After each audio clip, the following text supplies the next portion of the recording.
Om Sadashiva Samarambam Shankaracharya Madhyamam Asmadacharya Paryantam Vande Guru Paramparam Ishvaro Guratmiti Murtibeda Vibhagne Vyomava Vyaptadehaya Dakshinamutya Namaha Sarva Vedanta Siddhanta Gocharam Tamagocharam Govindam Paramanandam Satguru Pranatosh Maha Om Shanti Shanti Shanti Om.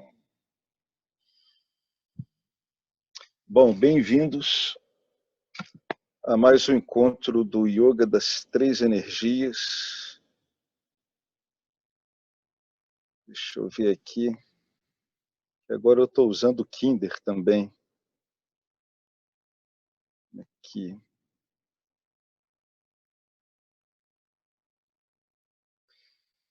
A gente terminou o capítulo 8, né?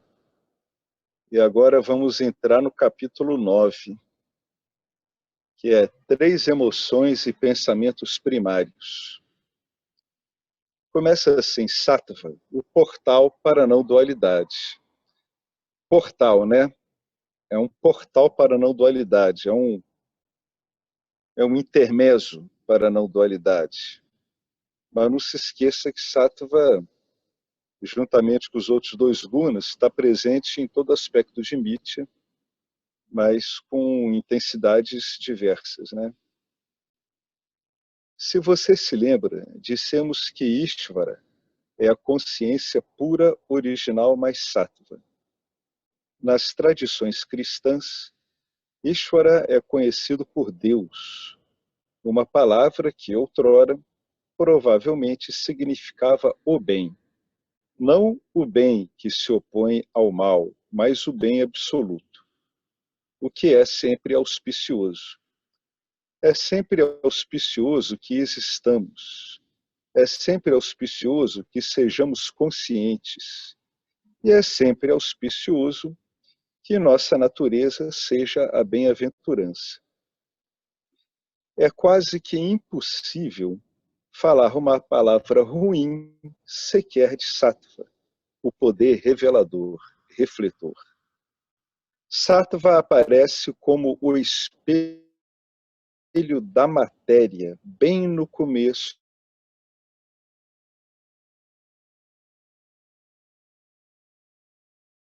da, pois reflete límpido.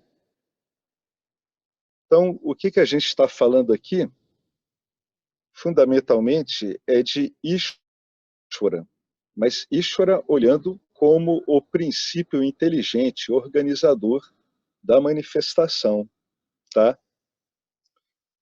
Então, nesse ponto, a gente pode olhar Ishvara como um reflexo perfeito da consciência no componente satívico de Maya, né? Isso é um modo de olhar a situação, dependendo do que a gente quer explicar. A gente também não pode se esquecer que continua valendo aqueles sisteminhas muito simples de identificação, né? Consciência mais corpo sutil é Jiva, consciência mais Maya é Ishvara. Mas aqui a gente está tocando no aspecto de Ishvara, que é o princípio de pura inteligência, puro reflexo da consciência na manifestação. Esse sattva, né, ele aparece como o espelho da matéria, bem no começo da criação. É chamado de espelho, pois reflete limpidamente a existência-consciência. Então, em termos de manifestação, a gente estaria no ponto mais aguçado dessa transmissão, né, desse reflexo puro, né? A consciência e a existência não experimenta, não vivencia nada. Então, nesse caso aqui, ela estaria sendo vivenciada, né, na manifestação como o princípio límpido, aquele que reflete mais de modo mais fidedigno a consciência, né? Estamos falando de Ishvara nesse instante. Tudo o que é bom que experienciamos aqui na Terra, nesses corpos, é inerente a Sattva e é refletido em nossos corpos sutis. Aqui ele já está falando do reflexo de Sattva no corpo sutil. Dependendo da apuração desse corpo sutil, o reflexo é bastante límpido ou não. A criação é uma projeção tal qual um sonho. Ela não leva tempo. Quem quiser pode trocar aqui criação por manifestação. Um sonho é que nem um filme no que diz respeito à sua irrealidade. Mas os sonhos não são montados lentamente da mesma maneira que acontece nos filmes. Os sonhos surgem de uma só tacada e terminam abruptamente. Vocês podem ver isso pela própria experiência de sonho, né? Podem ver isso no próprio ambiente onírico em que nós trafegamos diariamente. Também não dá para se dizer que alguma parte do sonho é mais ou menos importante do que qualquer outra parte. Sonho é sonho, ora bolas. Sim, quando você começa a interpretar o sonho, maior valor pode ser atribuído a um evento do que a outro. Mas, da perspectiva do sonho, qualquer evento é somente mais uma coisa no sonho. O que ele está querendo dizer aqui? É que, em si, os sonhos não trazem nenhum atributo de valor e nem de significância. É isso que ele está querendo dizer. Tá? A sua descrição, a sua interpretação disso, que vai atribuir esses valores, né? Que vai atribuir esses significados ao sonho.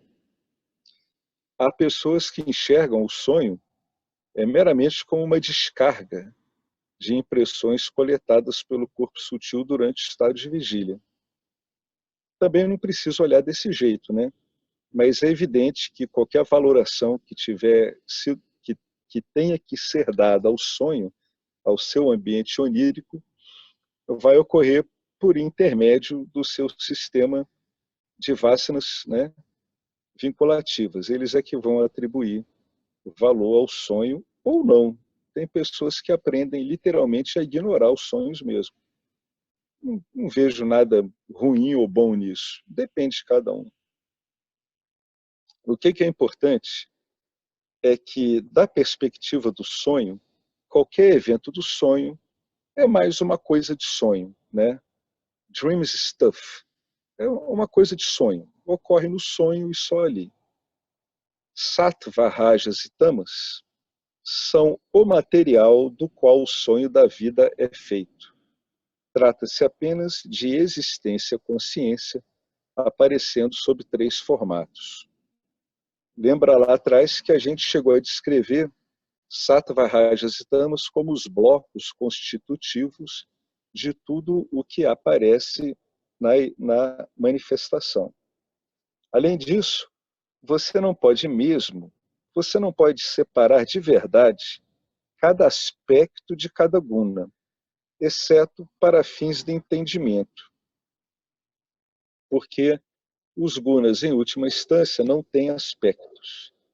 Eles tão somente são o que são, que é um todo ininterrupto, né?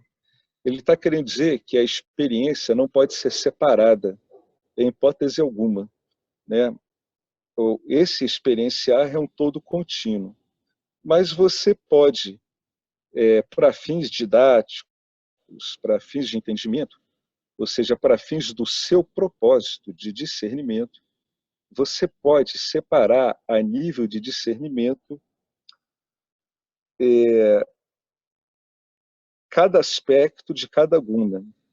Ou seja, você quer encontrar na sua experiência aspectos rajásicos, satívicos, tamásicos, para fins de entendimento isso é possível.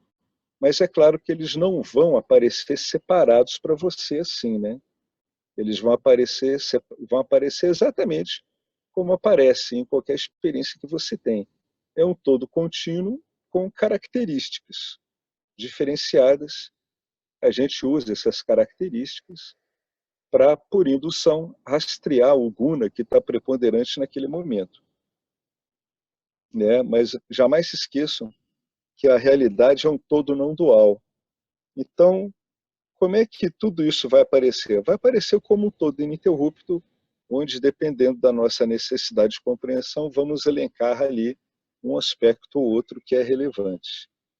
Ao mesmo tempo, nós achamos que a vida é uma miríade de eventos pontuais se desdobrando em sequência. Achamos que cada objeto consciente ou inerte, cada objeto senciente ou inerte, é diferente e separado, e que cada um é definido unicamente por sua forma e características particulares. Tá? Essa perspectiva atomística ela não é real.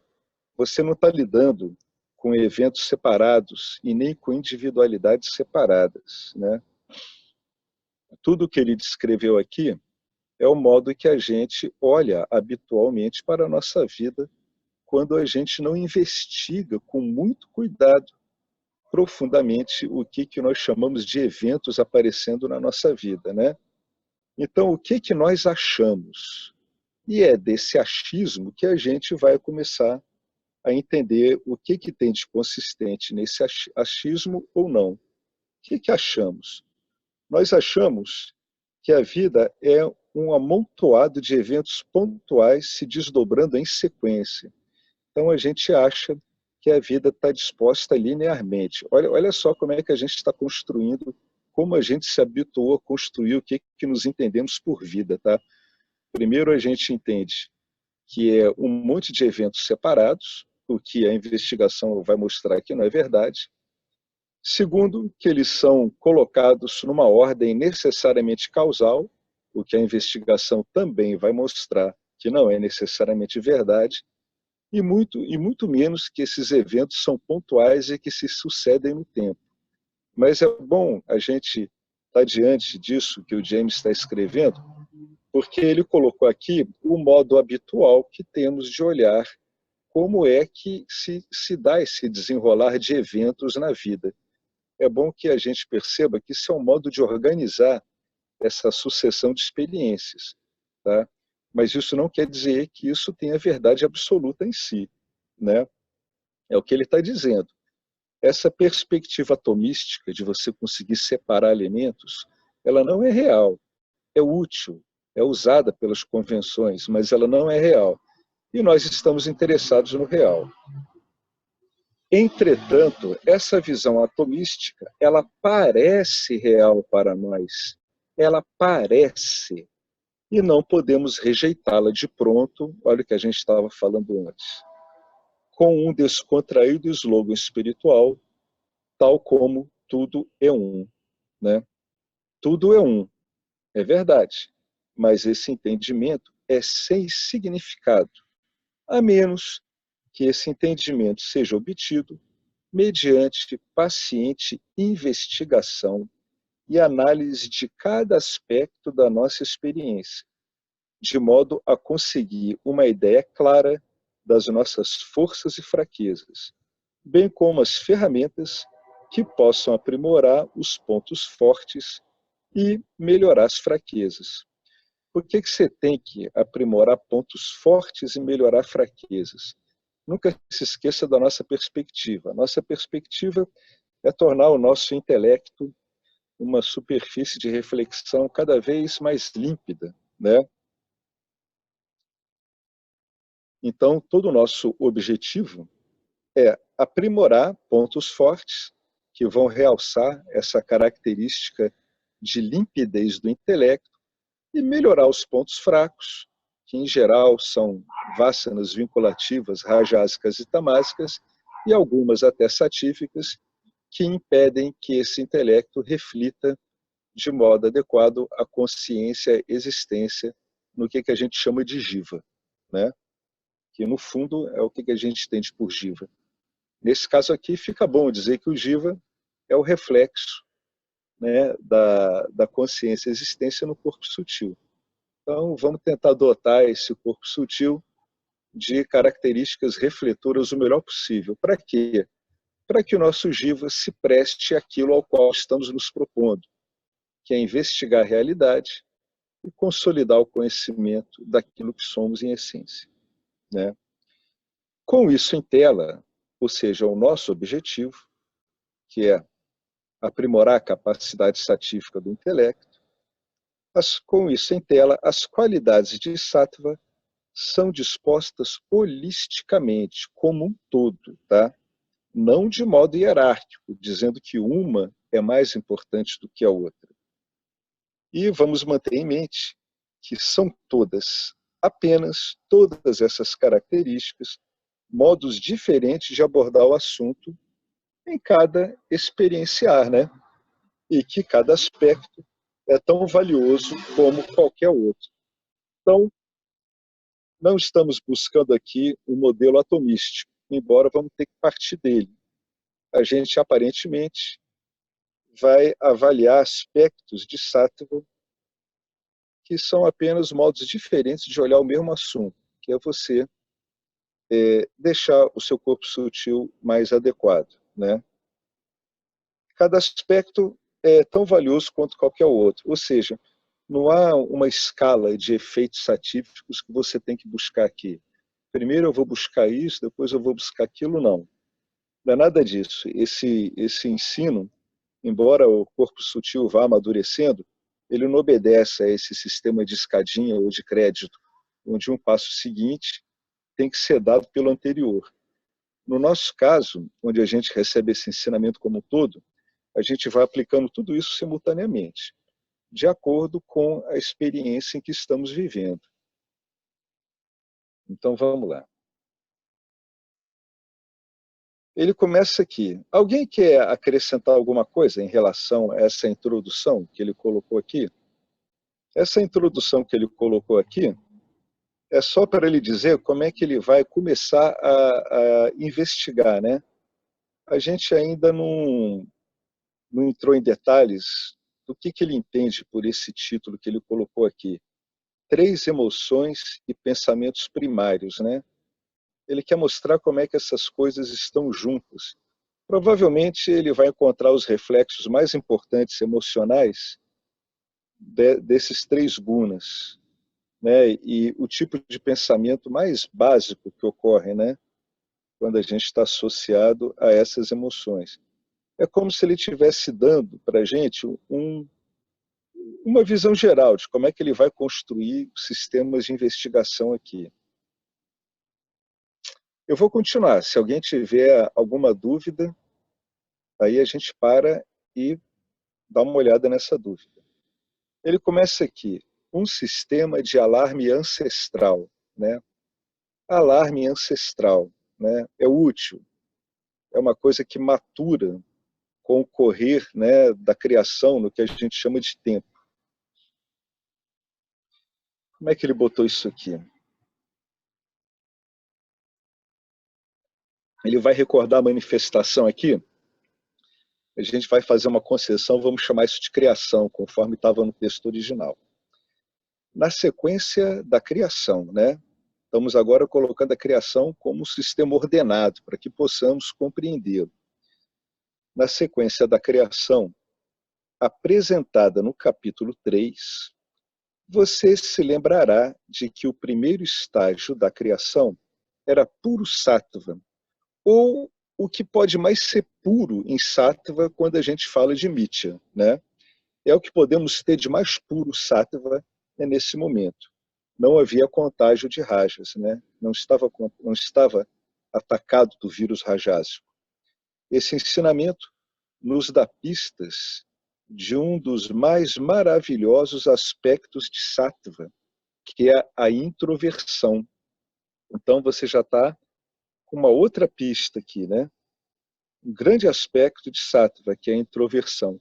Se você está puxado para a introversão, então, por indução, você percebe que você está sendo acionado aí por sattva. Nos passos seguintes, esse puro sattva é aparentemente perturbado e turvado por rajas e tamas, sucessivamente. Então, ele é perturbado por rajas e ele vai ser obnubilado, vai ficar opacificado. A gente diria assim, como se estivesse sujo por tamas. O que pode veicular a ideia de que sattva se degenera. Não, não é verdade, tá? Embora pareça que sattva se degenere, não é assim. Essas três energias continuam sempre assim, atuando de modo límpido, cada uma no seu aspecto. É o que a gente vai percebendo aqui enquanto a gente vai lidando com esse conhecimento. Tá? Parece que você maculou sattva, mas isso não é verdade. Isso é somente a atuação das outras duas gunas em momentos, vamos dizer assim, bastante como se fosse um interlúdio, assim, uma coisa muito básica, muito inicial na criação. Né? Sattva é sempre puro. Ao invés disso, vamos tomar a metáfora da sobreposição para a gente entender o que acontece quando essas energias vão entrando em operação. E, aliás, é o que a gente vai entender quando a gente aplicar isso aqui ao nosso dia a dia. Né? Vamos estar sempre lidando com sobreposições veiculadas por, em geral, por rajas e tamas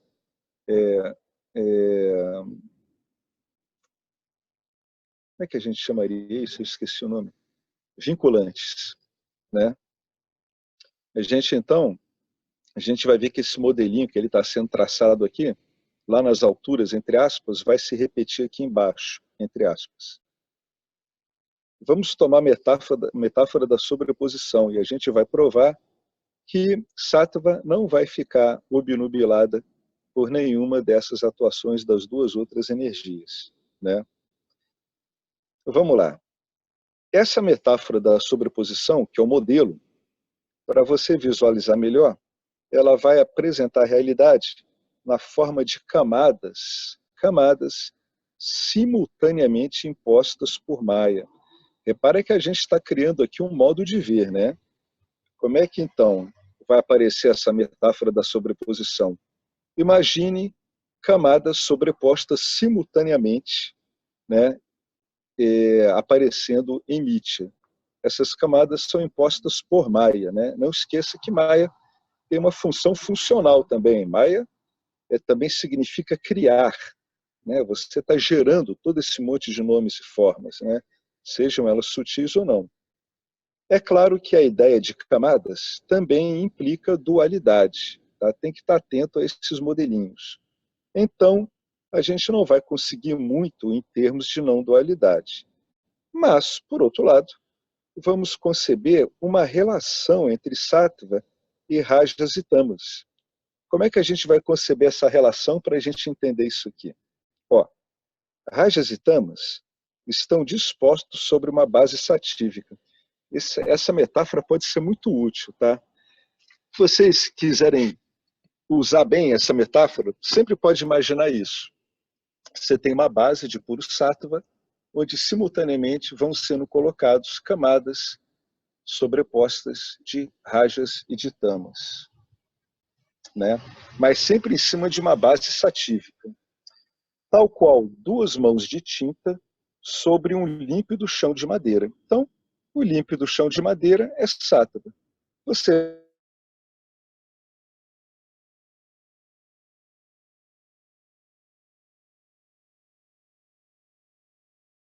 aí que está o chance também da metáfora.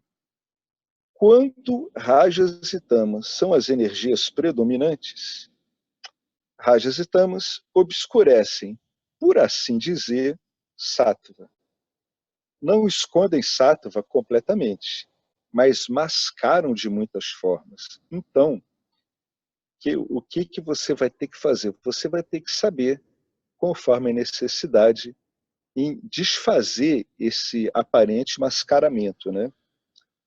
Ao comando de vasanas macrocósmicas, rajas desvia sattva para objetos pré-determinados. E esses objetos, então, parecem atraentes porque eles brilham sob a luz refletida de sattva. Né? não esqueça que esses objetos vão estar aparecendo no seu corpo sutil, né? Então, Rajas desvia Sattva para objetos pré-determinados. Então, ele torna esses objetos, ele faz com que esses objetos apareçam, né? E esses objetos aparecem atraentes, eles aparecem dotados de uma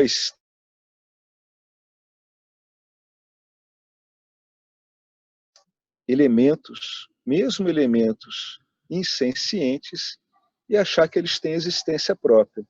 É como bateu na penúltima aula sobre o Panchadasi, o professor Arlindo, né? Você acaba achando que cada objeto traz em si a sua existência, né?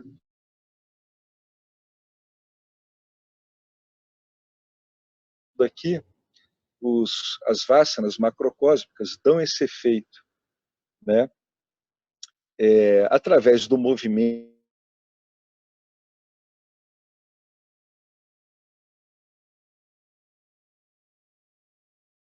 independente, né? Eles brilham sob a luz refletida de Sattva.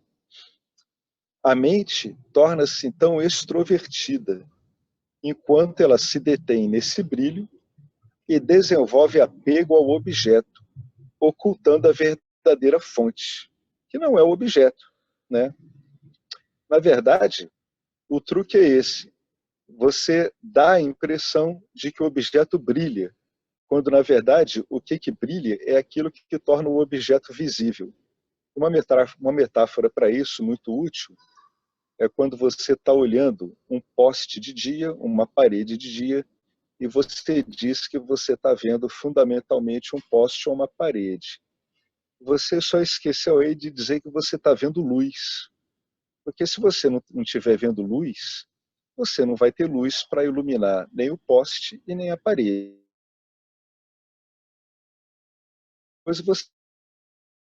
Então, é a mesma coisa. Essa metáfora serve para mostrar que a gente subtrai, né? A gente não presta atenção nessa fonte capaz de fazer com que os objetos pareçam estar brilhando por si mesmos. Do mesmo modo que a gente dificilmente nota a existência da luz. E é só com a existência da luz que os objetos que nós vemos tornam-se possíveis de serem vistos. É uma metáforazinha que ele está usando para ver se ele ajuda esse entendimento. Tá? Então, Rajas vai desviar Sattva para os objetos através do seu movimento. E vai fazer o quê? Vai fazer parecer com que os objetos têm existência própria. Esse é um dos truques, é um dos efeitos, melhor falar assim, é um dos efeitos de Maya, né? Onde estão trafegando aí as vássanas macrocósmicas. E Tamas, o que faz?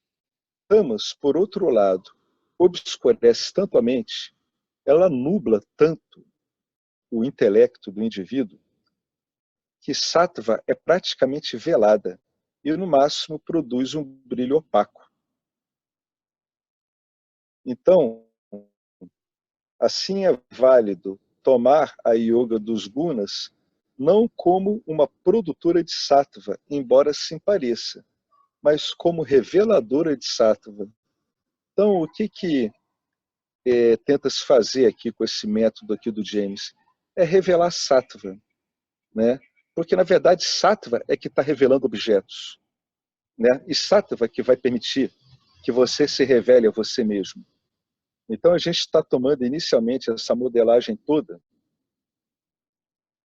né, como um modo de você mostrar que Sattva não sumiu, não foi prejudicada. Você então vai revelar, vai mostrar, vai estar dando um jeito de mostrar Sattva em tudo. A gente já viu, quando a gente olha um objeto, já a gente entendeu de uma vez por todas que esse objeto ele está aparecendo no nosso corpo sutil, isso já é um uso desse sistema das três energias, né? Quando eu mostro que ele está aparecendo no corpo sutil, eu estou querendo dizer que ele é revelado no meu corpo sutil. E qual é dessas três energias a energia reveladora? Sattva. Então, fundamentalmente, o que eu estou querendo dizer com isso? Que o objeto ele é conhecido por Sattva. E não porque pareça, por um truque de rajas, que ele tem existência própria, né? Então, não é que a gente diga que a gente está conseguindo obter rajas em decorrência do ensinamento. Não. O que está ocorrendo é que estamos mais focados num sistema capaz de revelar o que já está lá, sattva, né? E quando é que isso ocorre? Isso ocorre fundamentalmente quando a gente está interessado em destrinchar a experiência em si, e não na experiência em si. Se eu estou interessado em destrinchar a experiência, eu estou interessado, sobretudo, em tentar entender como é que essa experiência pode ser conhecida e vivida conscientemente, e não na experiência em si, onde eu vou ser arrastado pelas características de cada experiência, características rajásicas, tamásicas ou satívicas. Mas aqui, no caso da gente, a gente está interessado na característica específica de rajas, que é conhecer, é revelar objetos. É isso que Sattva faz. À medida que esse yoga das três energias vai sendo compreendido e aplicado, o brilho de Sattva aumenta. Por quê? Simplesmente porque você está dando mais atenção a ele mesmo, né? E a mente lentamente se retrai, perdendo interesse em coisas mundanas. Isso é um outro modo de dizer que a sua mente deixa de se tornar fundamentalmente uma mente buscando experiências, e ela vai para a introspecção. Ela se torna cada vez mais uma mente de um conhecedor interessado em quê? Interessado em autoconhecimento. Não pode confundir esse conhecimento preconizado aqui nesse livro e no Vedanta com o conhecimento tradicional. O conhecimento tradicional também vai buscar objetos iluminados, mas vai estar interessado na dinâmica dos objetos entre si. Essas são as leis de Mitya, né? Como é que os objetos entre si se relacionam, como é que se relacionam objetos sutis, né? Forças que atuam em Mitya, forças da gravidade, forças centrípetas, forças centrífugas, não.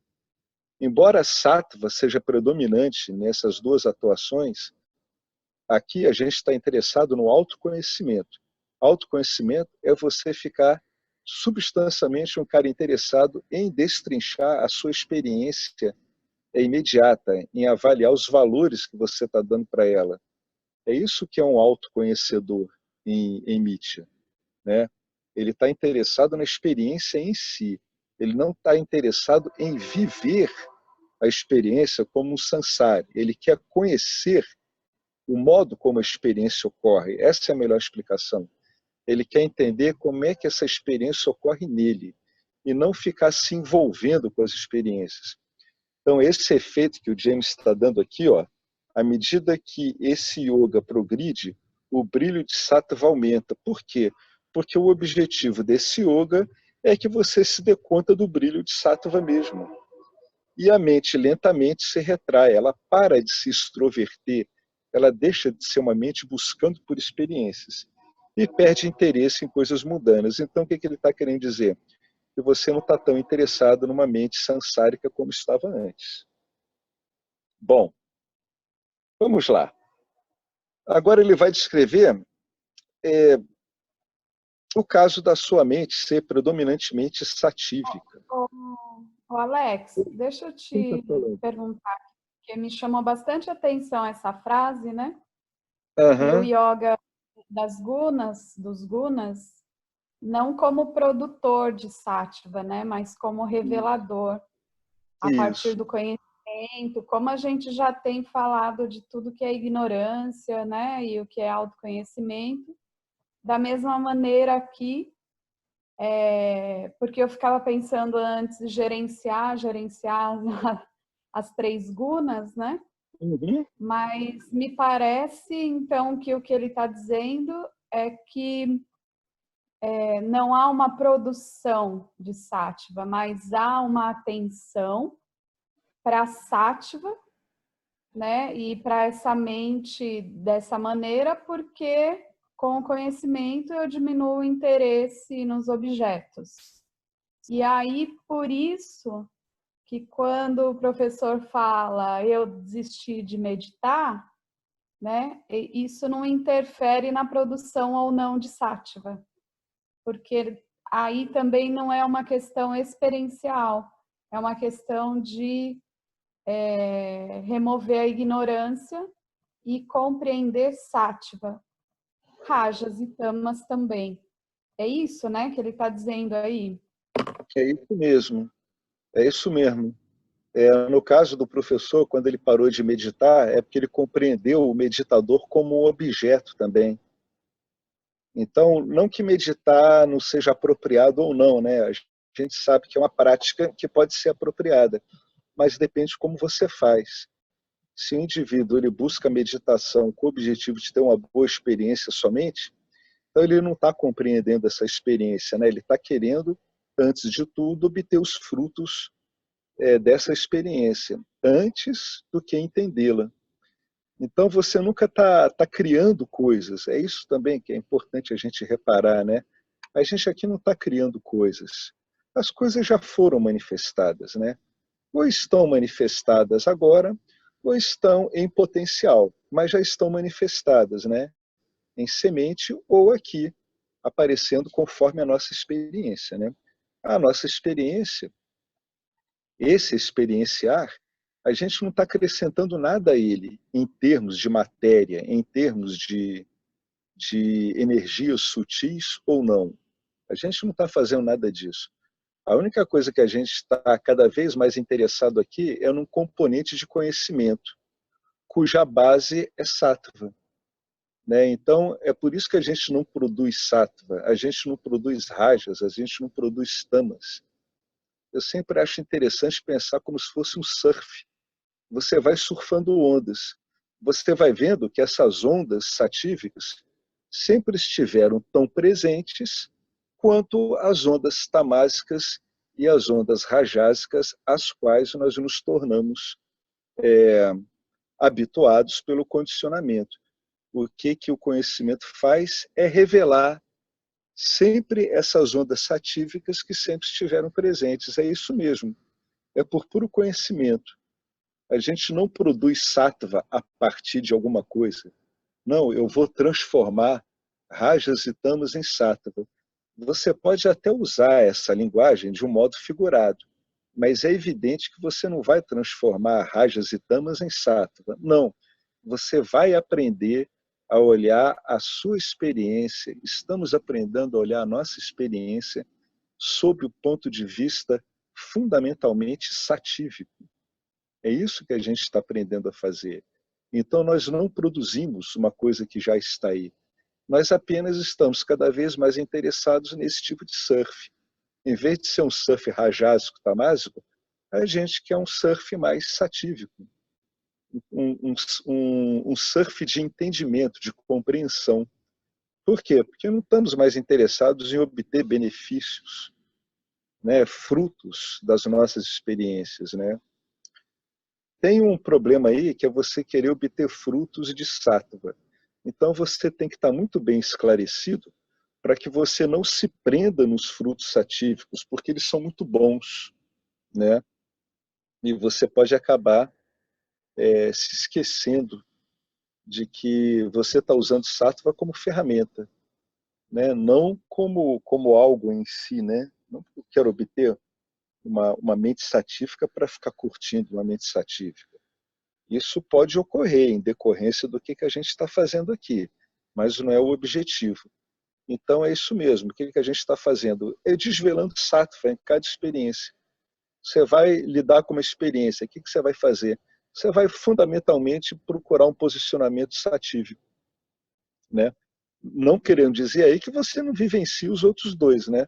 Mas procurar o posicionamento satívico é a chave para a investigação ser bem sucedida em cada experiência que você passa, tá? Por isso que a gente está tomando as experiências como pontuais, está vendo? A gente sempre volta para ver qual ponto em que a gente está atuando, né? Você deve ter visto lá atrás que o James disse que não adianta dar um pulo e dizer que tudo é um, né? Não, você está lidando com investigação. Então, se você está lidando com investigação, você está lidando com a sua experiência como ela lhe aparece momentaneamente. Então, ela vai aparecer como uma sucessão infinita, aparentemente pontual, de eventos, né? Então, cada evento desse, você vai lidar com ele como você tem lidado até agora, né? Você vai ver, olha que experiência que está acontecendo agora. Só que você vai estar fundamentalmente pelo ensino que a gente está tendo nesse livro e em outros, você vai estar tentando ver, se colocar na posição mais satífica possível diante dessa experiência, né? Então é exatamente isso. Isso se chama o quê? Desvelar sattva. Eu estou limpando sattva das suas interferências. Em cada experienciar a minha mente cada vez mais habituada a se colocar, né, nessa posição satívica, é a posição em que ela tem que procurar manter para que a investigação seja bem sucedida. Por que a investigação ela tem chances de ser bem sucedida quando você valoriza o aspecto satívico? Porque você aí pode conhecer os seus medos e seus desejos, ao invés de você ser simplesmente sequestrado por eles, como é a vida habitual de um sansari. Então, a gente está desvelando sattva para que a gente monte nessa onda com a maior frequência que a gente puder, para que a investigação seja bem feita. Tudo bem?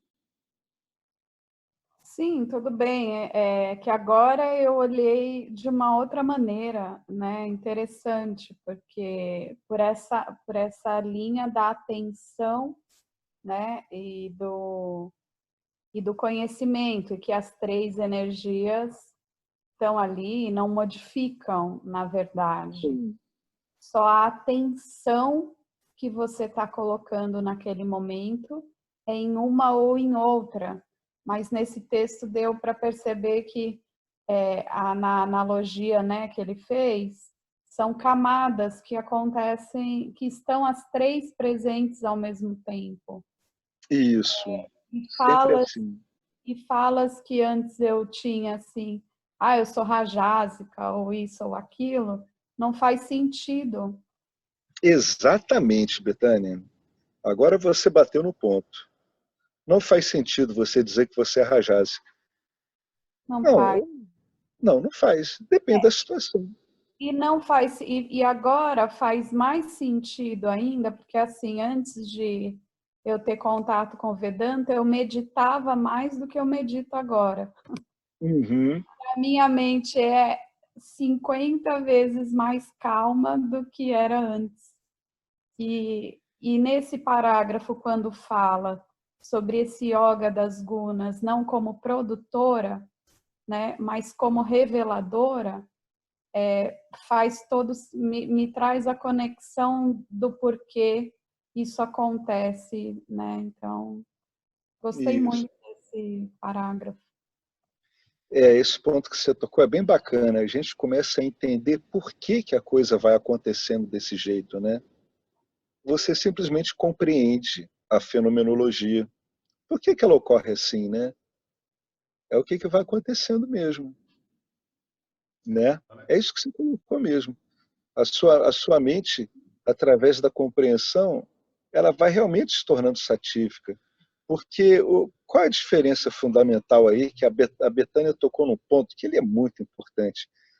No meio espiritual usual, comum, que a gente encontrou por aí e volta e meia encontra, as pessoas estão buscando experiências satívicas. Tá? Então, há experiências rajásicas tamásicas e as pessoas procuram fundamentalmente experiências satívicas.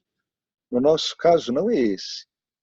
Qualquer que seja a experiência, a gente vai procurar se assentar em sattva, vamos procurar revelar o sattva em cada experiência. E então aí a investigação ela pode ocorrer de um modo mais bem sucedido. Então, antes a gente, como espiritualistas mais ortodoxos, a gente estava procurando isso, as experiências satívicas. Agora não. Agora a gente está procurando que o sattva que sempre existiu em cada experiência seja o nosso ponto de referência em Nietzsche. É para isso que a gente está passando por essa instrução aqui. Muito bem colocado aí os toques aí da Betânia, que eles ajudam a esclarecer na prática o que está acontecendo com a pessoa. E é o que ela disse, né? Através do conhecimento, a mente dela está ficando muito mais satífica. Por quê? Porque ela não está precisando de uma experiência para estar satífica. Ela está vendo as experiências a partir de sattva. É muito diferente, muito. O Fernando quer falar alguma coisa. Alex, diga. Alex, então, só para seguir a investigação, eu estava querendo anteriormente encontrar uma palavra para atenção, né? Então, a gente vê que sattva sustenta a experiência, é a própria atenção, né? Ou seja, quando você está em sattva, é a definição da gente estar buscando para atenção. Qual é o fator que me faz que a experiência seja vivida com intensidade? É em sattva, né? Agora, outra coisa, né? De forma deliberada ou não, né? Buscando sattva ou está em sattva, né? Agora que a Betânia falou também, ela não é rajásica, mas pode dizer que ela estava rajásica. Como podemos tomar isso? Ou seja, a gente tomar a temperatura nossa por algum problema, por a pressão, por a ignorância, a gente pode estar rajásico. Não que somos rajásicos, mas podemos estar sob o domínio de vasanas com assinatura rajásica. Né? Essa é a figura, né? O que acontece quando ela falou que ela não é rajásica, ela, através do entendimento dos gunas, ela não está se identificando com nenhum guna. Embora ela saiba qual é o guna mais apropriado para o objetivo dela. O objetivo da Betânia é investigar. Então, qual é o guna mais apropriado? Né? E é o guna que vem sendo revelado através desse estudo das 3 energias. É o satívico. Então, o que você vai ver no seu corpo sutil é uma variação muito grande, dependendo da composição de gunas.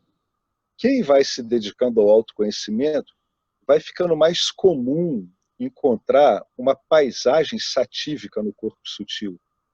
Embora essa paisagem possa ficar associada com outras características, né?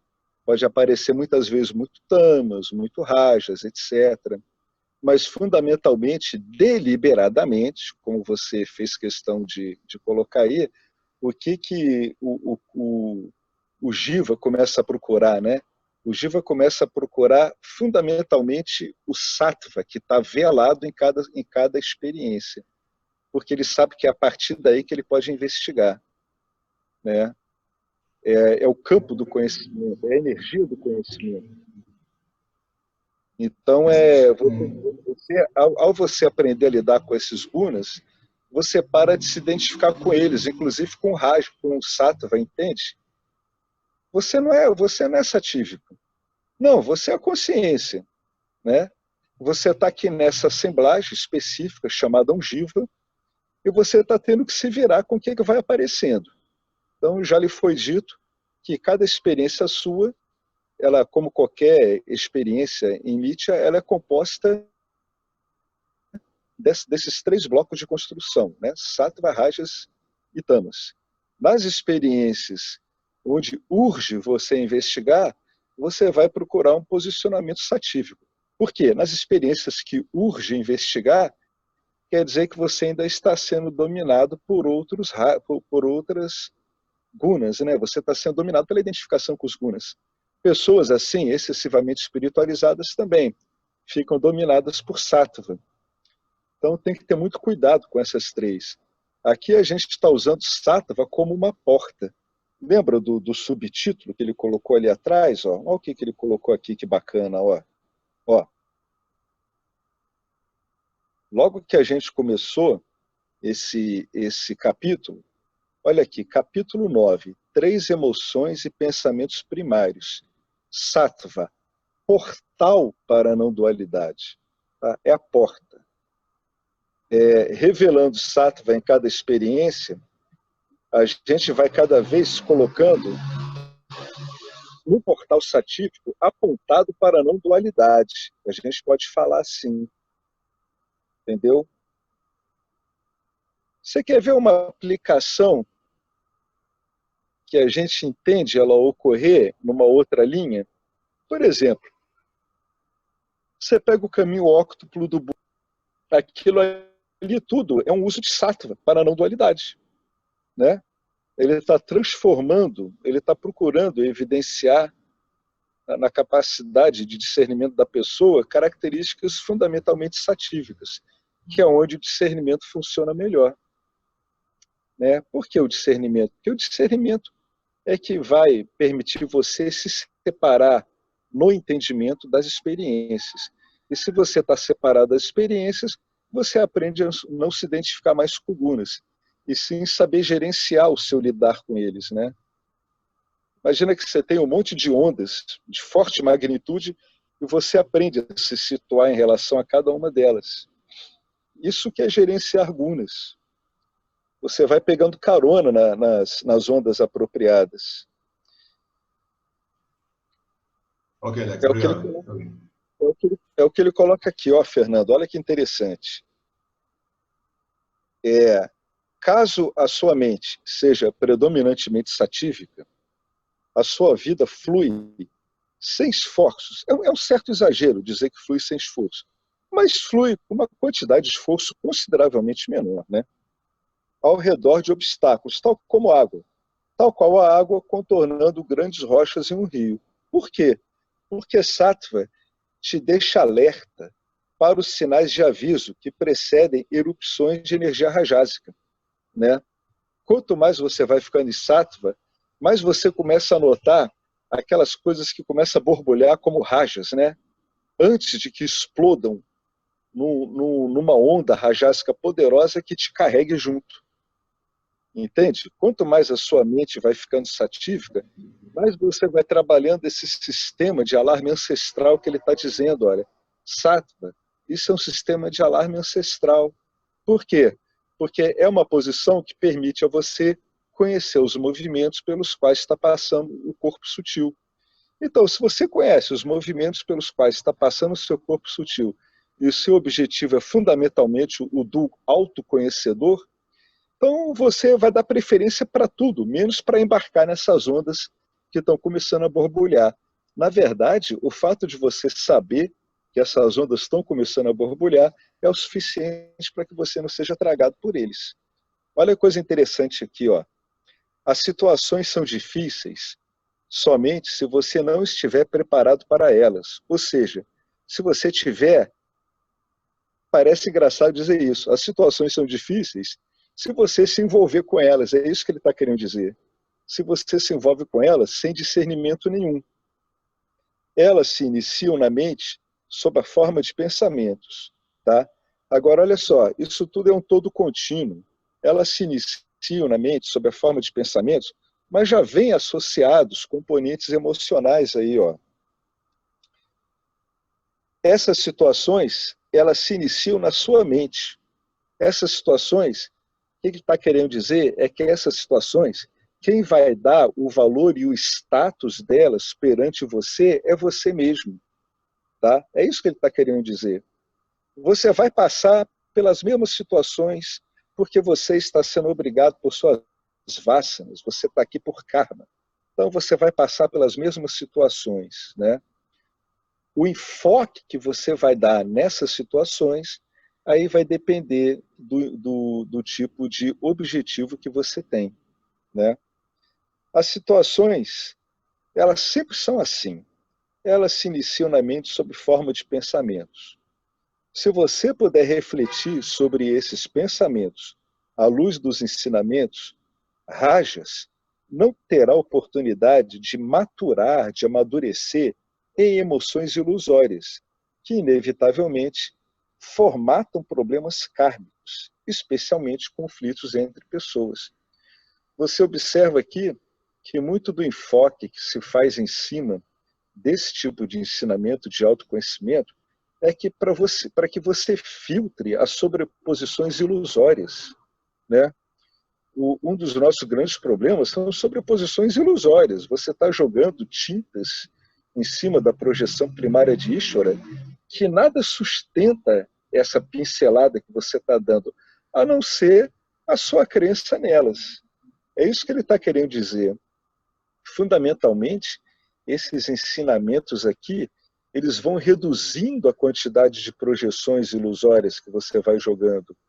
Todo mundo que está um tempo nesse ensinamento vai notando isso. Como é que vai caindo a quantidade de projeções que você vai colocando. Como é que você faz isso? Vai ocorrendo através desse sistema aqui. Ó. Se você vai ficando quieto, ó, você já começa a notar, você está lá, está bem posicionado em sattva, né? Você não quer se confundir com sattva, mas está usando sattva como uma ferramenta, né?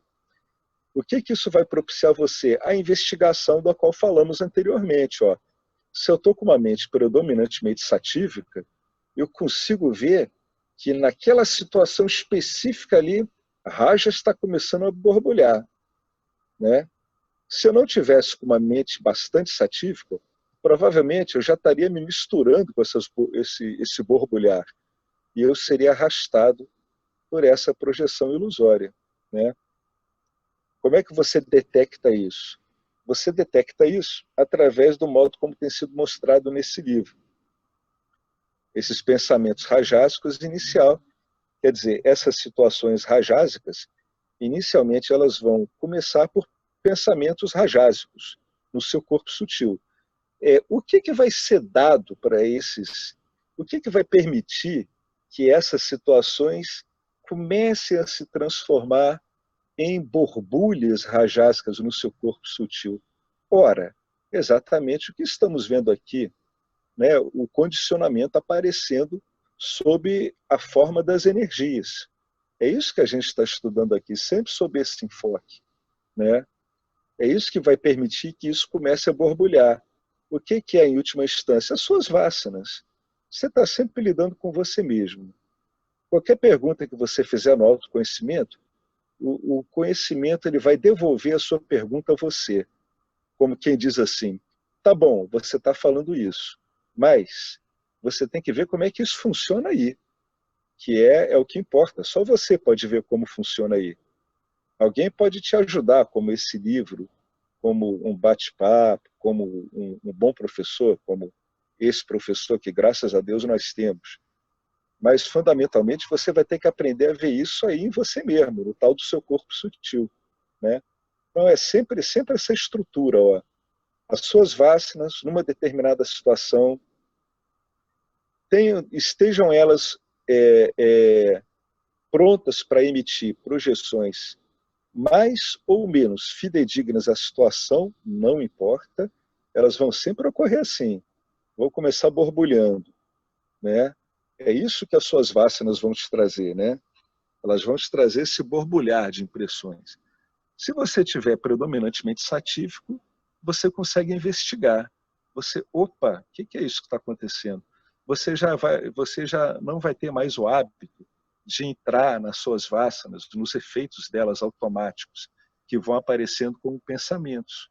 Ou pensamentos rajásicos, ou pensamentos tamásicos, ou o que é mais provável, é um mix desses pensamentos. Né? Um vai apoiando o outro. Um dos pensamentos desvia o seu foco, que é o rajásico, e o outro impede que você acesse sattva para você perceber essas manobras, que é o pensamento tamásico. Então, cada vez que você for se lapidando cada vez mais em sattva, você vai ver esse outro funcionamento ao qual você estava acostumado a dar muita atenção. Você vai começar a dar atenção à formação dele, não ele em si. Por isso que a gente não conversa muito sobre o conteúdo desses pensamentos. Vocês já repararam isso? A gente não conversa muito sobre o conteúdo de pensamentos rajásicos e tamásicos de cada um. A gente agora está interessado mais na dinâmica deles. Como é que eles vão aparecendo, né? Ô Alex, diga. Eu poderia também dizer naquele gráfico que a gente tem, né? Quando a gente fala predominantemente, a gente não está falando que tem mais sattva ou tem mais tamas ou mais, né? Nisso que eu entendi. Porque então essas energias não são mais ou menos. Só que a gente tem ali naquele gráfico que o James sempre usa, a mente que capta dos órgãos dos sentidos, né? Ela tem mais predominância daí de rajas. O intelecto tem mais predominância, assim, ela tem uma quantidade ali, né, vamos dizer assim, na distribuição, nessa função do intelecto, essa distribuição ela é de sátiva. E quando você está no fazedor, ali, se eu não me engano, com o James, é mais tamásica. Tem rajas, mas tem tamas também, né?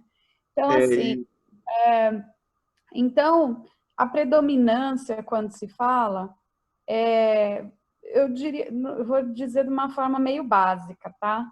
Eu tenho uma experiência e tenho várias experiências durante o dia. Eu poderia dizer também quanto tempo eu fico mais numa função da mente do corpo sutil, no intelecto, quanto tempo eu fico ali só com os órgãos dos sentidos, ou quanto tempo eu fico ali no ego durante o meu dia, né? Quanto tempo eu uso essas funções. Não quantidade de... porque daí quantidade dava antes para mim o entender que eu precisava produzir. E agora eu entendi que não é produção, entendeu?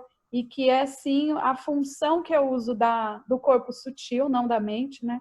Do corpo sutil, que faz prevalecer numa guna ou em outra.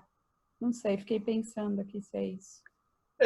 É isso mesmo. A mente, na Sampradaya que a gente está usando, o que a gente chama de mente, na verdade, a gente tem que chamar de corpo sutil. Tem que ter cuidado com esses nomes, né? A gente chama de corpo sutil, é o seu instrumento de conhecimento. Ele tem essas três instâncias de atuação, né? É um todo contínuo, mas ele tem três funções, né? Uma função apresenta forte inércia, né? Essa função com forte inércia é daquele fazedor que só existe como fazedor porque quer colher os louros, né? Só quer colher os benefícios de sua ação.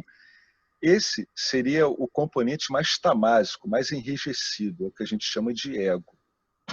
O outro componente que estaria associado à dinâmica do meio de Mithya, ele estaria mais em associação com a projeção primária de Ishvara, é o que a Sampradaya chama de mente. A mente, como você falou, ela é um processador, ela processa a informação que vem dos sentidos e integra elas. A mente é que permite a você fechar os olhos, tocar numa superfície e sentir ao mesmo tempo a textura da superfície, fazer um modelinho mental dizendo provavelmente como é que estão essas superfícies em contato uma com a outra. Então ela é uma integradora.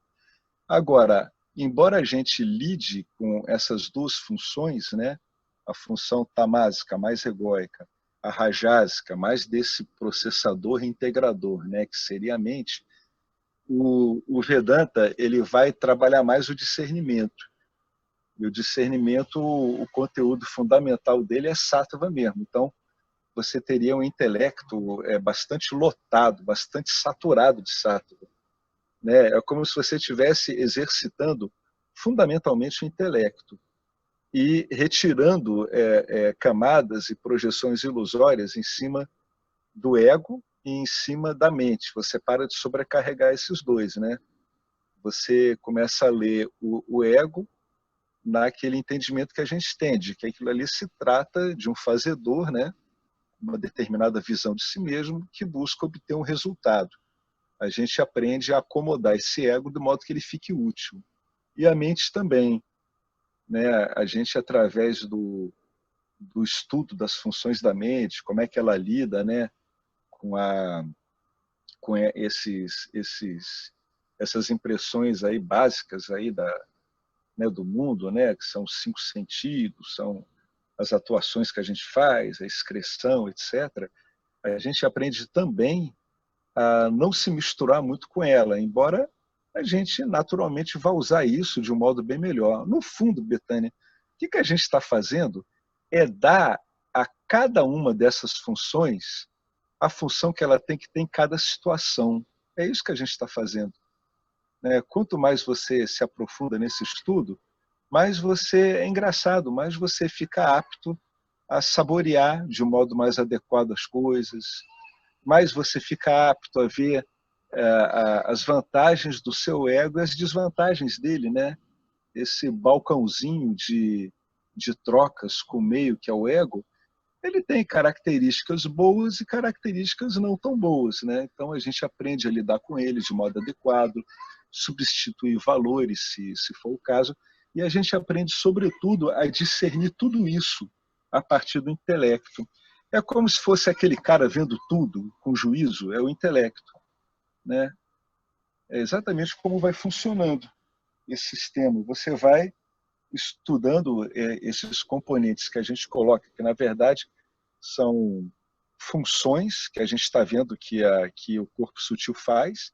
A gente não consegue ver o corpo sutil, mas a gente vê as funções dele e a gente vai associando a cada função uma carga maior de uma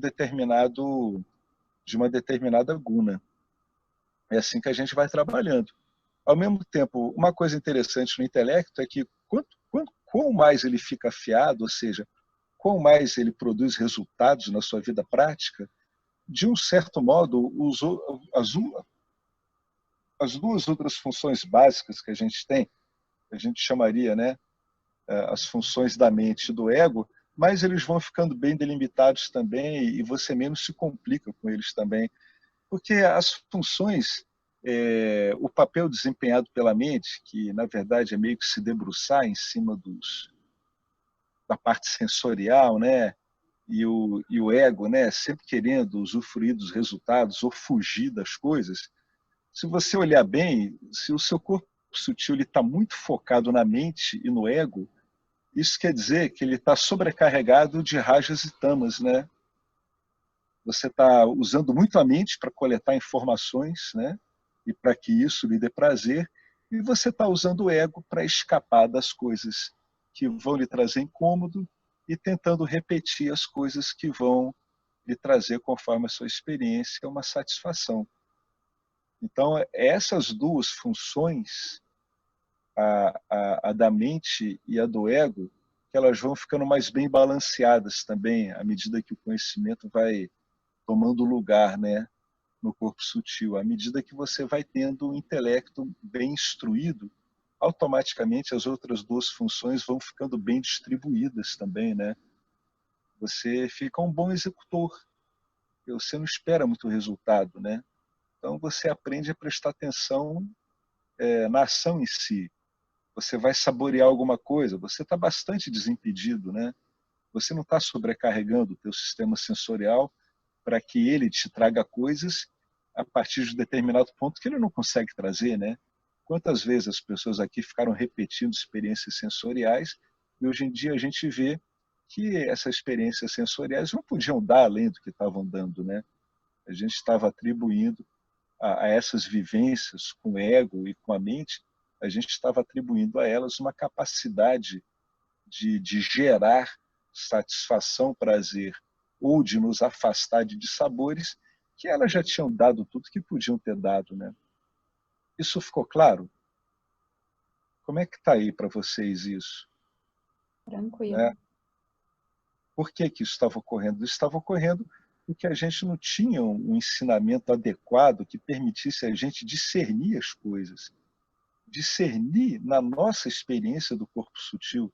Não é separar nada em Nietzsche, não. É como uma questão que a Betânia uma vez teve. Mas onde é que ocorre esse discernimento? Ele ocorre no conhecimento. À medida que o conhecimento vai se assentando, você vai discernindo. Então parece que as funções do corpo sutil vão entrando em ordem. Né? Por quê? Porque passa a ser um corpo sutil usado de modo adequado. Né? Ele está com uma instrução adequada. E qual é a instrução adequada? A instrução adequada sempre é em Maya. Ela sempre é no efeito de Maya. Sempre nisso. Quando a gente lida com os nossos hábitos, os nossos condicionamentos, a gente está partindo de uma visão própria muito inadequada, né? Ela é falsa. Então, a gente não tem uma visão que adeque o funcionamento do nosso corpo sutil à mítia. Mas quando a gente tem um sistema como o Vedanta, que é o sistema que ele está interessado nisso especificamente, ele começa a te dar um corpo sutil realmente muito mais bem balanceado.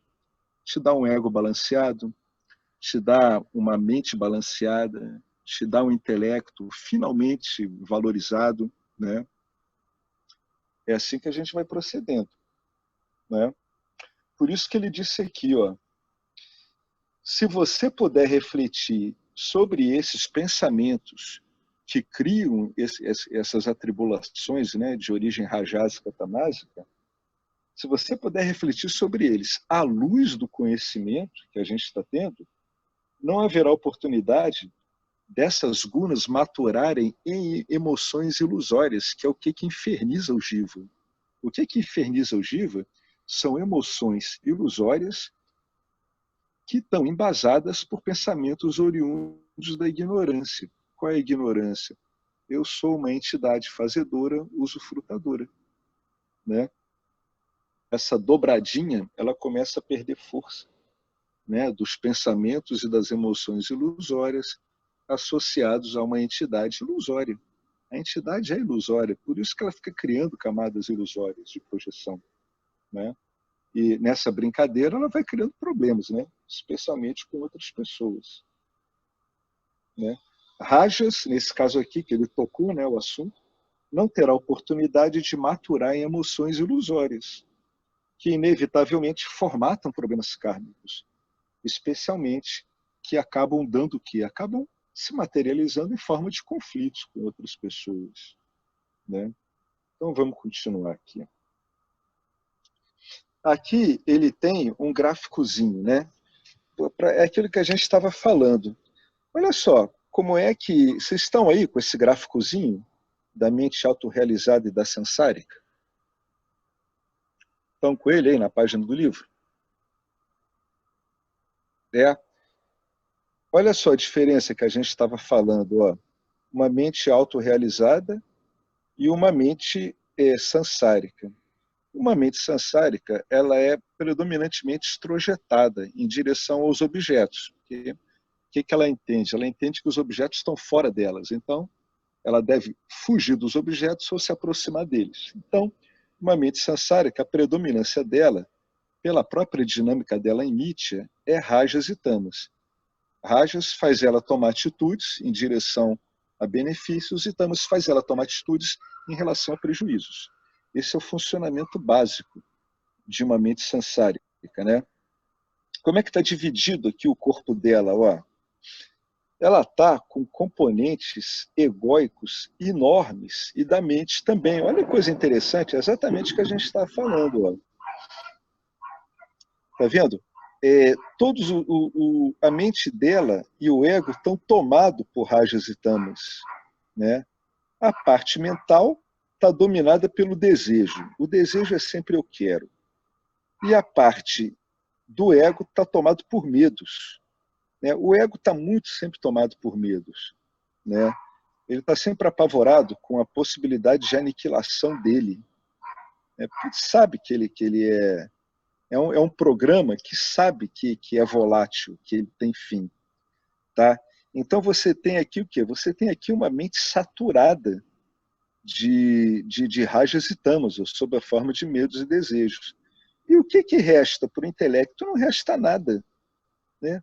O indivíduo está trabalhando com uma massa de sattva pequena demais para ele ter algum discernimento, né?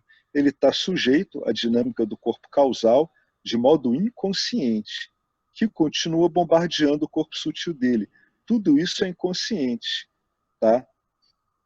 Não quer dizer que ele não continue sujeito a essa dinâmica do corpo causal, bombardeando o corpo sutil dele com um monte de vássanas.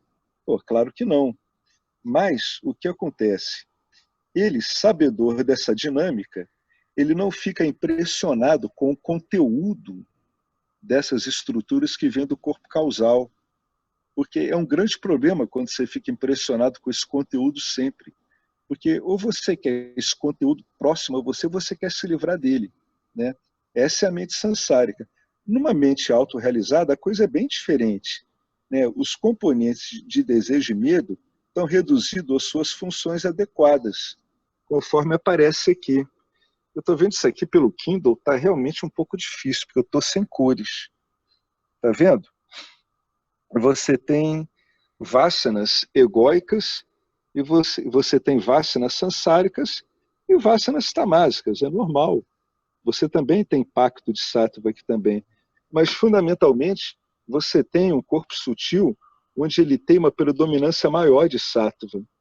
Essa predominância maior de sattva, naturalmente, ela balanceia os outros componentes do corpo sutil, porque ela esclarece como é que eles funcionam, né?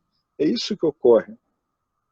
Então, você tem vásanas não vinculativas, né? Ou seja, você sabe que você, sendo o que você é, que é a consciência ilimitada e plena em você mesmo, o seu objetivo aqui não é mais ficar trafegando, buscando satisfação nos objetos ou se afastando dos objetos, né? O seu interesse agora aqui é no próprio funcionamento do seu corpo sutil em cada experiência. É o funcionamento desse corpo sutil que você está interessado. A experiência é o modo como o seu corpo sutil está funcionando aqui, para todos os efeitos práticos, investigativos. O balanceamento do meu corpo sutil vai me mostrar como é que eu estou lidando com a experiência. Se de um modo mais satívico ou se eu estou lidando de um modo mais sansárico, né? Bacaninha isso aqui, esse sisteminha dele. O conhecimento, ele balanceia os outros. Ele balanceia o intelecto, que é o órgão do discernimento por excelência, e ele balanceia os outros dois, que estão ligados à experiência e ao uso frutuário, né? Bom, alguém quer colocar alguma coisa nesse tópico que a gente leu? Reparem que ele primeiro tratou de sattva, aí ele botou um subitem, que ele disse assim, isso é um sistema de alarme. O que ele está querendo dizer? Você está bem assentado em sattva, você previne problemas ilusórios, você bloqueia problemas ilusórios. Isso que é a parte prática daquele primeiro itemzinho que a gente viu ali, um sistema ancestral de alarme, né? É o que se chama de juízo, né? O indivíduo que é ajuizado, ele tem um bom componente de sattva em relação a determinada experiência, ele vai proceder de um modo mais ajuizado, né? Quem é mais ajuizado acaba produzindo muito menos conflito, né? Agora a gente está indo aqui para um tópico muito delicado aqui, né? Continuando a falar de sattva, felicidade. Alguém quer colocar alguma coisa sobre o item que a gente acabou de ver? Oi. Eu acho, assim, pelo que eu entendi, é aquele famoso adotar um novo olhar, tá? As coisas vão continuar acontecendo devido às vásanas e você tem que adotar um novo olhar, que é satívico. A questão é essa, é a questão de valoração que você vai passar a dar a essas coisas que vão estar se apresentando no campo para você. Perfeito, uma questão de valores. Por isso que o indivíduo tem que ser instruído acerca dos valores, né? Aí o indivíduo começa a perceber, bom, qual é o verdadeiro valor dos valores, né? Por que eu tenho que me interessar por valores? Né? Através da compreensão, o Vedanta, ele te mostra assumir alguns valores, porque eles é que vão ajudar a criar, né, esse entendimento de por que eu tenho que tornar isso satívico, né? Por que esse valor funciona assim? É tudo através de conhecimento. É isso mesmo que você falou. É através do conhecimento que você vai aprender a dar o valor adequado aos aspectos daquela experiência que antes você não conseguia dar o valor adequado e acabava se confundindo com a experiência. É isso mesmo. Ô Alex, aqui é o Ronaldo, tudo bom? Oi, Ronaldo, tudo bom? Tudo certinho. É uma coisa interessante isso que você estava falando e fechou, tá? É bem por aí mesmo e eu tenho vivido isso na experiência prática do dia a dia, né? É uma coisa interessante que, através da discriminação, que é você estar com o teu intelecto afiado e sátiva, né? Uma coisa interessante é um elemento que, a partir do momento que você discrimina e pega esse elemento mais satívico, né, onde você está mais alerta, uma coisa interessante é que, a partir do momento que vem aquela vassana vinculativa e você começa a ter discernimento em relação a ela, né, ou seja, você não tenta se afastar e você estuda a experiência e você analisa, e a partir do momento que isso começa a acontecer, tem um elemento interessante que é não dar atenção.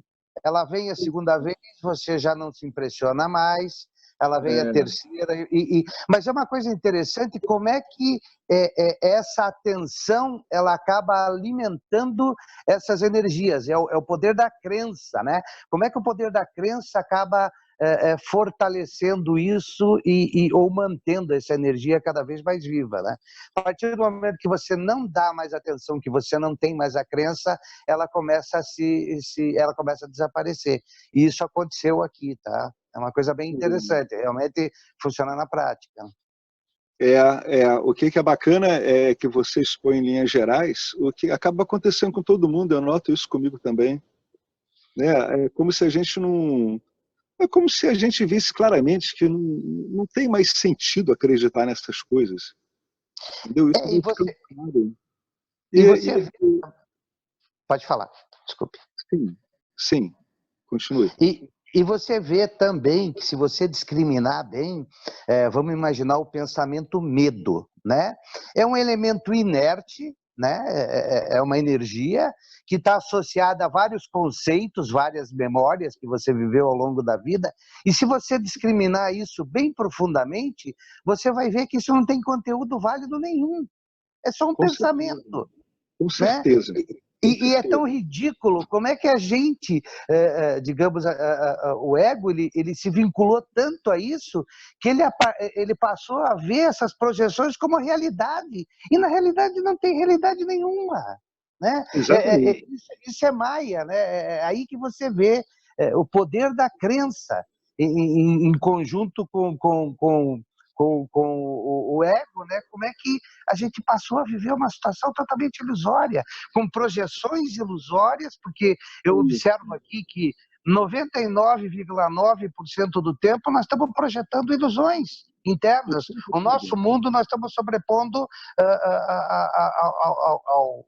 ao mundo criado por Ishvara, né? Que é o que a gente vê aí fora, que não está aí fora. Mas a gente está pintando isso toda hora. Tá? E se você não está em sátiva, não está discriminando, você vai acabar caindo de novo, né? Com certeza, com certeza. Por isso que o indivíduo ele tem que estar investigando sempre, tem que estar associado às escrituras, porque também ocorre um problema, Ronaldo, que eu não sei se é um problema, né? Se a gente estivesse vivendo num mundo que cada vez fosse ficando mais satívico, interessado no autoconhecimento, a gente sairia de casa, sairia de contatos com pessoas interessadas nisso, e a gente encontraria um ego coletivo mais voltado para isso. Mas, infelizmente, não é isso que ocorre. Então, quando a gente acaba lidando no dia a dia, a gente tem que estar muito atento para evitar, né, essas projeções de uma ordem de realidade em outra. Isso é discriminação, né? Você tem que estar 24 horas discriminando, em sátiva, né? E outra coisa interessante, Alex, que eu passei aqui na prática, e acredito que muita gente deve ter passado isso, chega um momento que a tua mente vai, o teu intelecto, que é o causador de toda essa falsa identificação, né? Ele vai chegar a um ponto que ele vai ficar bem satívico. Aí, quando ele fica satívico, realmente ele não tem mais interesse em nada lá fora. Tá? Você perde totalmente, com o perdão da palavra, o tesão pelas coisas. E nesse momento é uma fase complicada, porque se você não tiver uma discriminação bem efetiva, você acaba desistindo, porque isso se traduz numa profunda depressão. Né? Isso, porque o intelecto daí não tem, ele diz assim, pô, peraí, o mundo perdeu o sentido para mim. Aí, se você não tiver uma discriminação, você fica preso nisso e acaba desistindo. Então, você tem que ir em frente, tá? Exatamente. Esse período, ele é um período muito comum. Ele pode trazer um tremendo tédio com tudo no mundo. Isso. O que ele está mostrando? Ele está mostrando o seguinte, que você não está mais acreditando no teu sistema de recompensas. Isso. Mas ainda não tem uma compreensão firme para tomar o lugar disso com tranquilidade. Isso. Exato, está no meio do caminho. Então o indivíduo ele não pode parar a discriminação, ele não pode parar o estudo nesse momento. Muitas pessoas param e aí acabam tendo uma visão de vacuidade. Não é isso. Deve continuar sabendo que isso é um efeito comum e normal. Efeito colateral. Até que realmente ela comece a agir em Mitya a partir de um espírito de contentamento. Quando ela começa a agir em Mitya a partir de um espírito de contentamento, aí quer dizer que a coisa está se sedimentando mesmo.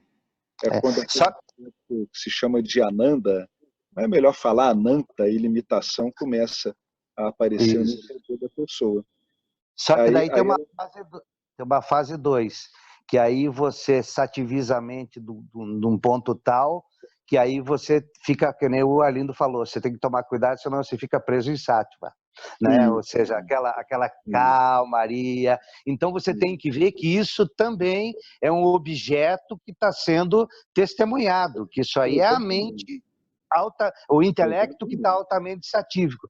Aí você tem que aproveitar esse momento para ficar a tua discriminação mais afiada ainda, para daí você poder ir além disso. Porque o que pode acontecer? O indivíduo ele fica embora ele esteja com conhecimento, ele fica querendo obter dos objetos uma satisfação que ele obtinha antes. Isso é um movimento muito comum e muito delicado, né? Na verdade, a relação muda completamente, né? Ela se inverte. Então, tem que ter uma certa persistência aí e ter muito cuidado com o que o indivíduo está acostumado, né? Nesse momento, né, onde tudo parece que perde o sentido, o que acontece? O teu sistema de pico e de depressões, ele encontra um limite nele mesmo. Ele está limitado por ele mesmo. Você vê que são objetos se mexendo, né?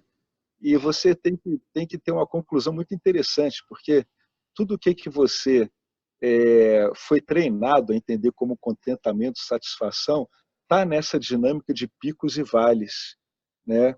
Então, inicialmente, ao indivíduo ver que isso não está funcionando mais, realmente pode dar uma confusão se ele não estiver bem instruído, né? É por isso que nesse outro tópico eu vou ler só um parágrafo. Olha que coisa interessante. Felicidade. O ser pleno é bem-aventurança, Ananda. Não é a bem-aventurança que você experiencia como sentimento específico. Por quê? Porque isso você conhece. A gente conhece esse... A gente... Pois isso que o Henrique está falando, essa é uma fase que o cara tem que estar muito atento. Porque o que acontece? Veja, isso não é a bem-aventurança que você experiencia como sentimento específico. Não. No momento que você fica assim desanimado com o mundo, etc., porque o conhecimento fez você desistir dessas coisas do mundo, você ainda está tentando buscar a satisfação que você buscava antes. É por isso que ele bota aqui um aviso, olha, não é a bem-aventurança que você experiencia como sentimento específico. Não é uma bem-aventurança que você experiencia como uma experiência. É isso que o indivíduo tem que ter claro. Ele vê que ele está ainda com vício de tentar buscar uma bem-aventurança na experiência. Essa fase, como o Henrique falou, ela pode ter um perigo aí. O indivíduo tem que ter muito cuidado com ela. Na verdade, o que ele está chamando aqui a atenção para a gente é outra coisa. É completude. Dir-se-ia uma majestade da existência em si. Você está interessado no existir em si, independentemente da existência do Jiva. Olha que coisa interessante. Essa bem-aventurança, refletida no corpo sutil, que ele chama aqui a mente / coração, que é como muitos falam, né? Esse é o coração da experiência, né? É o coração, né? O corpo sutil do cara, é ali que está ocorrendo a experiência. Ela é experienciada como felicidade, satisfação e paz. Temos essas e outras palavras para descrevê-la, mas se trata de uma experiência sem palavras, extremamente desejável. É tão valiosa que ninguém quer seu término, porque é baseada em um valor absoluto, a bem-aventurança do ser. Mas, de fato, ela vem e vai, já que não há um corpo sutil 100% satível. O manejo consistente de sátiva, que é dado através do estudo das escrituras, da investigação, pode tornar o corpo sutil, talvez uns 80% satívico. Mas tamas e rajas vão ter seus momentos. E não que qualquer um deles, em pequenas proporções, não seja útil ou agradável. O que o James está querendo chamar a atenção aqui é que você não pode ficar esperando um sistema de recompensas, como a gente está acostumado a ter na nossa vida. Não, é algo onde fica claro, é algo extremamente simples, onde fica claro que felicidade, satisfação e paz emanam disso. Entendeu? E não é que sejam isso, aparecem em Nietzsche. É assim que essa bem-aventurança aparece em Nietzsche. Ela aparece como paz, como felicidade, como uma satisfação sem objetos. Tá? Mas o conhecimento é que vai te mostrar que a fonte disso é você. E é com isso que você está colorindo os objetos. Então, até que fique claro, tá, para você, vivencialmente, que é você que pinta os objetos, pode ser que você fique um tempo nesse efeito, onde você veja os objetos, afinal de contas, como eles são, vazios de sentido. Mas você ainda não investigou o suficiente para ver que esse contentamento ele flui nas experiências devido à sua própria natureza, né? É aquela camada de sattva cultivada que vai permitir você ver isso. A camada cultivada, apropriadamente sátiva, ela vai dizer que quem está dando cor, quem está iluminando os objetos é você. Então ela vai te deixar permeável a um outro entendimento e vivência do que seria uma bem-aventurança, um contentamento, né? Não é uma coisa de picos e repiques, não é assim. É algo que vai permeando com um grau de intensidade variável, porque ninguém tem a mente satívica o tempo todo, 100%, mas vai permeando as experiências, mesmo as desagradáveis, né? Vai aparecendo isso, né? Você começa a ficar mais interessado de ser no existir em si, no existir em si, no existir consciência em si. A hora que isso puxa a sua atenção, né? É aí onde você começa a fincar raiz. Né? Eu lembro que uma vez eu ouvi um desses apontadores diretos, ele falando uma coisa muito legal. Ele falava coisas legais. Ele dizia assim: no começo eu me lembrava disso quando eu estava triste. Depois é uma coisa que foi ficando tão automática que eu comecei a me posicionar desse jeito sempre. Né? Então é quando a investigação dele começou a dar resultado. Então, inicialmente, o cara até investiga tudo isso para sair da tristeza, do incômodo, mas depois ele vai tomando um certo gosto inerente à coisa. Ninguém precisa se preocupar com isso. A pessoa vai sendo puxada naturalmente para isso. É só ela ir absorvendo conhecimento e tendo cuidado com essas coisas que a gente vai apontando aqui, né, para que você não passe, né? Quer dizer, que você não fique parado, né, nesse cenário que o Ronaldo descreveu, o Henrique descreveu, que eu já descrevi.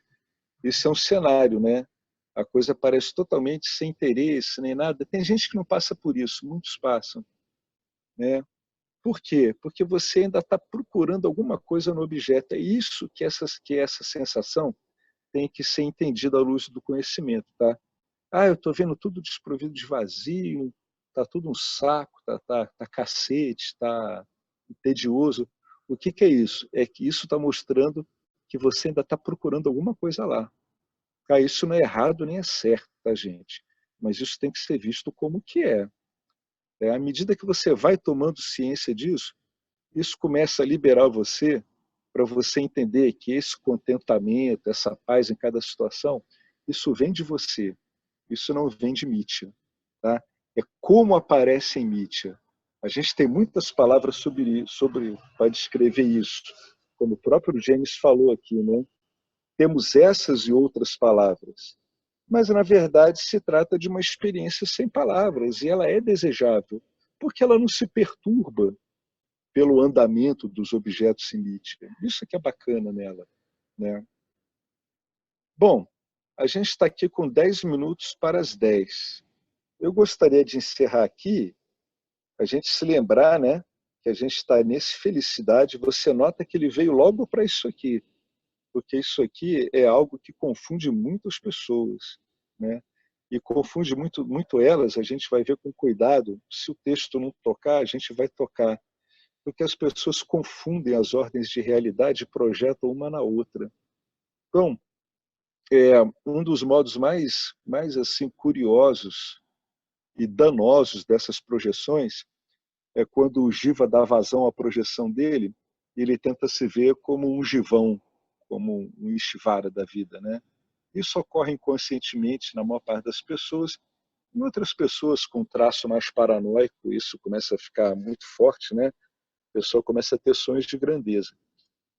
Esse tipo de projeção pode atrapalhar seriamente o discernimento da pessoa e tornar ela presa numa construção ilusória dela, né? Principalmente se ela é tremendamente carregada de sattva, ela pode ter esse tipo de projeção, né? Mas a gente vai lendo com cuidado aqui e a gente vai aprendendo a discernir, né, esses arroubos naturais inerentes à programação do Jiva frente ao discernimento que o próprio Jiva está começando a ter diante dos movimentos da psique dele, né? É isso aí que a gente vai olhar aqui, tá? A gente vai aprender a ver, com o passar do tempo, na tua experiência, o que é esse Ananda, que não é nem legal essa tradução, porque, na verdade, esse Ananda ele decorreria de um Ananta, com T, que seria uma das naturezas do ser expressas. E Nietzsche te daria uma noção de ilimitação. Mas vocês não podem esquecer que a ilimitação ela é curiosamente definida pela limitação. Um monte de palavras que nós estamos usando, tá? Tudo para prevenir enganos, para que a gente não se complique nos enganos ao lidar com os movimentos do corpo sutil, né? Que ele faz movimentos muito delicados também que podem ser enganosos. Alguém quer acrescentar alguma coisa sobre esse tópico que a gente está? Como vocês veem, os tópicos estão ficando muito densos, né? Todos eles. Vocês querem acrescentar alguma coisa? Oi, Alex. Oi, fala aí, Henrique. Rapaz, você foi perfeito, viu, nessa parte, cara. Cara, foi perfeito mesmo, né? Eu cheguei até o ponto de chegar à conclusão, melhor dito, me perguntar e a chegar à conclusão que eu não estava disposto a abrir mão, né, de lo que eu imaginava que era. Essa é a verdade, né? Isso é uma verdade. Você não quer abrir mão, né? Você sabe, né, que é todo ilusório, mas você não quer abrir mão. Quando você entra nesse processo de que você não se importa com ninguém, aí é que você bateu realmente, você pegou justamente na razão, porque você está querendo viver ainda. Você está querendo, você está procurando, então não tem graça, por que não tem graça? Porque você está procurando essa experiência, ainda está tendo uma ligação aí, né? E aí entra outra coisa que também eu percebi, entra o ego, que dizendo assim, essa vozinha disse, como assim, cara? Você não gostava tanto desse negócio, agora não gosta mais? O que está acontecendo com você? E por aí vai, né? Nossa, é uma armadilha esse negócio. Se não está preparado, não tem esse conhecimento, né? Agora caiu a ficha para mim esse negócio de, por que não tenho graça? Realmente é isso. Eu estava querendo ainda, procurando ainda essa satisfação, procurando, né? Muito bom. Isso, exatamente. Perfeito. E aí é legal a gente conversando para você ver que são sistemas de vasanas que atingem todo mundo. É o mesmo padrão. O mesmo padrão. O mundo está sem graça. Poxa, vamos com calma, o mundo está sem graça porque você deve estar querendo alguma coisa dele. Né? A gente tem que estar muito atento a isso. Tem horas em que essas trações psíquicas, emocionais, elas são muito fortes. E a única coisa que segura o jiva diante delas é o conhecimento. A única, porque o conhecimento não está sujeito, quando ele está bem enraizado, ele não está sujeito a essas trações. O conhecimento não muda. Ele não muda. Ele é inabalável. Porque se o indivíduo ele se basear no que ele estava se baseando antes, que é os gostos e desgostos, ele pode, depois de um tempo, realmente, ele está se assentando, ele se assenta bem na característica que é Sat-Chit, que é a existência, consciência, mas ele ainda, subterfugiamente, ele está querendo alguma satisfação sensorial, mental dos objetos. Não que ele não possa tê-los, né? Mas ele vai entender que quem está colorindo aquilo é ele. Ele tem uma facilidade para ter satisfação com objetos mentais, uma teoria, um romance, tudo. Mas ele vai continuar curtindo isso, tá? Se isso não for vinculativo, ele vai curtir, tá? Mas ele vai saber que quem dá aquela coloração toda aos romances, às filosofias que ele gosta, aos estudos, é ele mesmo. Né? O indivíduo gosta de comer, sabe? Pô, tem um tremendo prazer nas coisas, né? Em cheirar as coisas, a alimentação, os sabores. Isso pode continuar com uma vássana não vinculante, mas ele vai saber que quem colore aquilo é ele. Ele nunca mais vai se esquecer disso. Né? Então, ele vai entrar na ação, ele vai entrar em Nietzsche imbuído de um espírito de contentamento. E ele não vai para Nietzsche procurando contentamento nas coisas. Se ele está achando tudo sem graça, ele tem que estar atento a isso. Tem alguma coisa lá que está querendo alguma coisa, está tentando tirar alguma coisa de uma projeção ilusória. É um problema muito comum, vocês estão vendo aqui a gente falar da mesma coisa, né? 3 jivas que passaram ou passam por isso com frequência e conseguem descrever muito bem, né? Inclusive, como passaram por isso. Né? Por quê? Porque é comum. Né? Mesmo isso não é uma coisa, uma experiência única de cada um. Não, isso é bem comum mesmo. É bem comum mesmo. Muito comum. Tem que ficar muito ligado nisso, porque é o último componente que se estabelece esse. Você trabalhar muito, legal, olhar bem no seu dia a dia, o componente de Sat, que é existência, e Chit, que é consciência, vai ficando extremamente claro. Mas esse do Ananda, do Ananta, como a gente prefere mais dizer, ele é mais subreptício. Que vocês não podem esquecer todo o condicionamento da gente como um jiva, um sansárico, é obter satisfação dos objetos. Então, a gente atua numa ordem invertida, né, de entendimento. Né? O nosso entendimento é falho. Então, esse aspecto ele é o mais delicado de todos. Dos 3 aspectos que a gente vê, Sat, Chit, Ananda, esse Ananda ele é o mais delicado. Né? Ele ainda vai ser confundido com o registro que nós temos do que é ter ou não satisfação com objetos. Ele vai ser confundido por um bom tempo. Então, tem que estar bem atento e sempre muito alerta. Quando você achar tudo assim, pô, tá legal, tô bem estável, mas, pô, o que é que esse mundo está sem graça?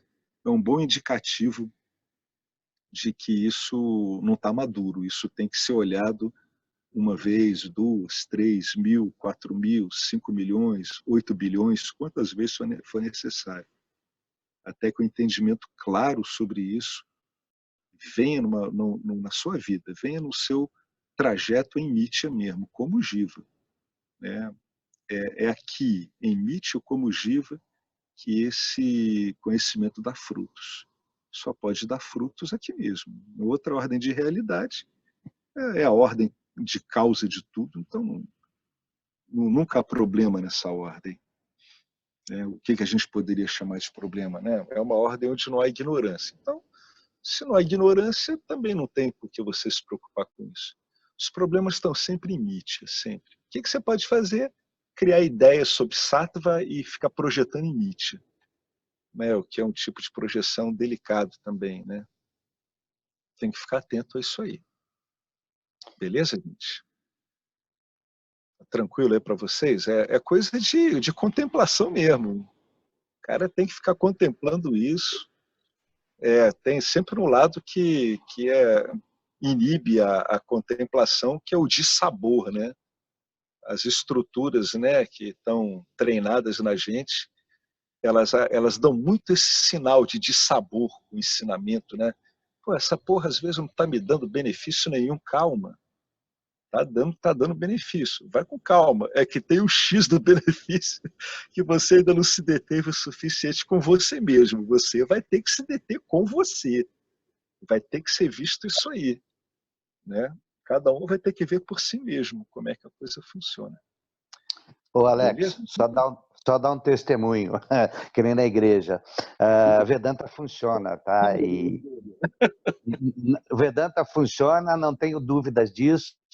E que nem você falou, à medida que você vai aplicando conhecimento, com empenho, com amor a isso, porque o principal é ter amor a isso, é ter amor em descobrir tua realidade, a coisa funciona, tá? E você colhe frutos na prática. Não é esse o objetivo, mas você acaba colhendo também, né?